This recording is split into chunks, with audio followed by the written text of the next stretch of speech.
तो friends, mushroom की खेती के लिए जैसे हम लोग सब जानते हैं कि मशरूम के बहुत सारे बेनिफिट्स भी हैं, और मशरूम की जो हम खेती करते हैं तो उसके अंदर किस तरह से, सबसे पहला क्वेश्चन सबका ये रहता है कि कितना पैसा इसके अंदर हम कमा सकते हैं। तो इसके बारे में, जैसे आज मेरे फ्रेंड है, काफ़ी टाइम से मशरूम की खेती कर रहे हैं, तो मैं इनसे जानना चाहूँगा कि एग्जैक्टली आपको इसके बारे में एक्चुअल नॉलेज दे पाए वो, कि क्या एक्चुअल में इसका रहता है। तो विकास, जैसे कि अगर कोई एक छोटा किसान है या फिर एक हम लोग मानते हैं नॉर्मल लिविंग पर्सन या कोई यंग एंटरप्रेन्योर भी है, वो स्टार्ट करता है अपना ये काम, जैसे आपने भी किया था, तो उसी तरह से अगर वो कोई स्टार्ट करे तो इसमें किस तरह से वो मतलब क्या ये कमा के निकल सकते हैं इसमें, ये मतलब प्रॉफिटेबल बिजनेस है, कैसा है, क्या आपका व्यू है इसके बारे में? प्रॉफिट तो है इसके अंदर, बस आप सही ढंग से करोगे तो इसका मतलब ये है कि हमें पूरी प्रॉपर नॉलेज के साथ में इस चीज़ को करना चाहिए। और जहाँ से भी हम लोग, आई थिंक आप जो कंपोस्ट, क्योंकि विकास जी ने खुद ने कहीं से ट्रेनिंग, मतलब एक आई थिंक DMR सोलन से इन्होंने ट्रेनिंग लिया है, और भी जगह से इन्होंने ट्रेनिंग लिया है, उन्होंने काफ़ी अपने आप को ग्रूम भी किया है। तो उसके बाद में इन्होंने मतलब अपनी ये सारी चीज़ें शुरू करी है। तो विकास जी, जैसे आप खुद अपने आपने सब कुछ शुरू किया है, तो इसी तरह से मैं ये बताना चाहता हूँ कि जैसे इन्होंने किया है उस तरह से पूरी प्रॉपर तैयारी के साथ में अगर आप करें तो उसके बेहतर रिजल्ट्स हो सकते हैं। तो विकास जी, जब आपने स्टार्टिंग में लगाया था तो उस वक्त आपको ऑलमोस्ट क्या मतलब प्रॉफिट हुआ था इसके अंदर, जब आपने पिछले साल लगाया था, कैसा रहा आपका एक्सपीरियंस? शुरू के अंदर तो इसमें प्रॉफिट इतना नहीं होता है, ठीक है, लेकिन बाद में होता है। शुरू के अंदर तो आप कंपोस्ट लोगे, उसका मिनिमम 20% माल आता है। ठीक है।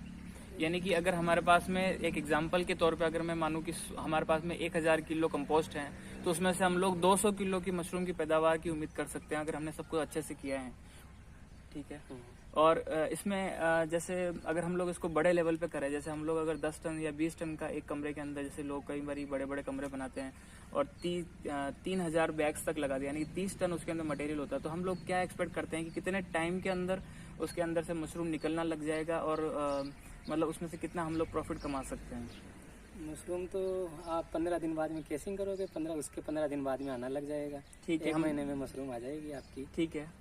तो यानी कि हमें बैग भरने के बाद में बिजाई करके बैग हमने जब उसके अंदर लगा दिए हैं, उसके 15 दिन के बाद में हमारे पास में उसके अंदर जो माइसिलम रन होने लग जाएगा, उसके बाद हमें केसिंग करनी है उसके ऊपर, और केसिंग करने के बाद में नेक्स्ट 15 डेज के अंदर हमारे पास में वी कैन एक्सपेक्ट कि मशरूम आने लग जाएगा हमारे पास में।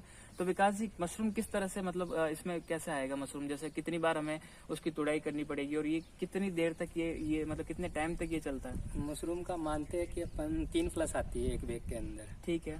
तो एक फ्लस रहती है, वो 5 से 7 दिन की रहती है। तो 5-7 दिन आप तोड़ने के बाद में फिर उसके अंदर गैप लगता है 4-5 दिन का, फिर आपकी सेकंड फ्लस आ जाएगी। तो विकास जी, जैसे हमारे पास में 15 दिन के बाद में या 1 महीने बाद में जैसे मशरूम आने लग गया, हमने उसकी तुड़ाई करी एक बार, तो तुड़ाई करते वक्त हमें क्या चीजों का ध्यान रखना चाहिए?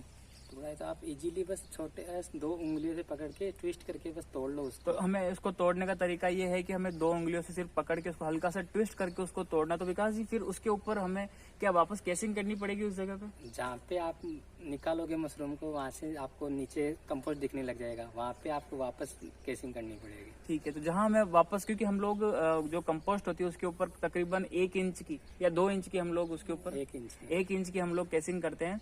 तो जब वो मशरूम उसकी जगह से निकल जाएगा, तो उसकी जगह पे जब हमें कंपोस्ट वापस दिखने लग जाएगी, तो हमें उसकी जगह पे वापस केसिंग करनी है, ताकि वहाँ पे वापस माइसिलम ग्रो हो जाए और वहाँ से मशरूम निकलने लग जाए। तो विकास जी, जैसे 5 दिन तक हमारे पास में रेगुलर फ्लश आ रही है, हमने तुड़ाई करते गए, हम लोग उसकी जगह केसिंग भी करते गए, तो क्या हाथों हाथ केसिंग करते रहे, या फिर 5 दिन निकल गई उसके बाद में हम केसिंग करें उसके ऊपर? हाथों हाथ कर लो तो बढ़िया है। हाथों हाथ हम लोग कर सकते हैं। और इसके अलावा जो नेक्स्ट फ्लश आएगी वो कितने दिन बाद में आएगी? 3-4 दिन बाद में वापस आ जाएगी। तो 3-4 दिन बाद में हमारे पास में नेक्स्ट फ्लश आने लग जाती है, और हमें इसी तरह से ये, तो तकरीबन हम मान सकते हैं कि 15 दिन तक जब मशरूम आने लग जाएगा, तो मैक्सिमम हमारे पास में 10 से 12 दिन तक मशरूम की तुड़ाई का टाइम रहेगा, हमारे पास रेगुलर फ्लश आता रहेगा।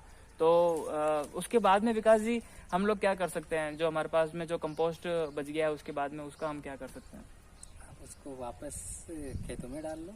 हम लोग उसको खेतों में तो गड्ढा वड्ढा बना करके हम लोग उसके अंदर डालते, ताकि वो वापस उसके अंदर सारी चीज़ें नॉर्मलाइज हो सके। हाँ, या फिर आप वापस काम में लेना था तो 2 साल बाद में वापस इसमें काम में ले सकते तो हो। 2 साल तक अगर हम लोग उसको नीचे रखेंगे तो वो केसिंग बनाने में हमारी बहुत मदद करेगी, क्योंकि वो जो कंपोस्ट होगी वो पूरी तरह से मिट्टी बन जाएगी, अच्छी खाद बन जाएगी, जिसके बाद में हम लोग उसका उपयोग वापस केसिंग करने में हम लोग कर सकते हैं। तो इस तरह से ये सारी चीज़ें हमारी मशरूम ग्रोइंग के अंदर बहुत ही बारीकी से विकास जी ने मुझे बताई है, और ये मेरे खास दोस्त हैं, इन्होंने बहुत ही अच्छी तरीके से मुझे पूरा फार्म भी दिखाया और इसका पूरा विजिट करा के, और कैसे इसमें मतलब लोगों तक मैं एक्चुअल इन्फॉर्मेशन को पहुंचा सकूं, इसके बारे में इन्होंने सब कुछ बताया। तो thank you so much Vikas ji.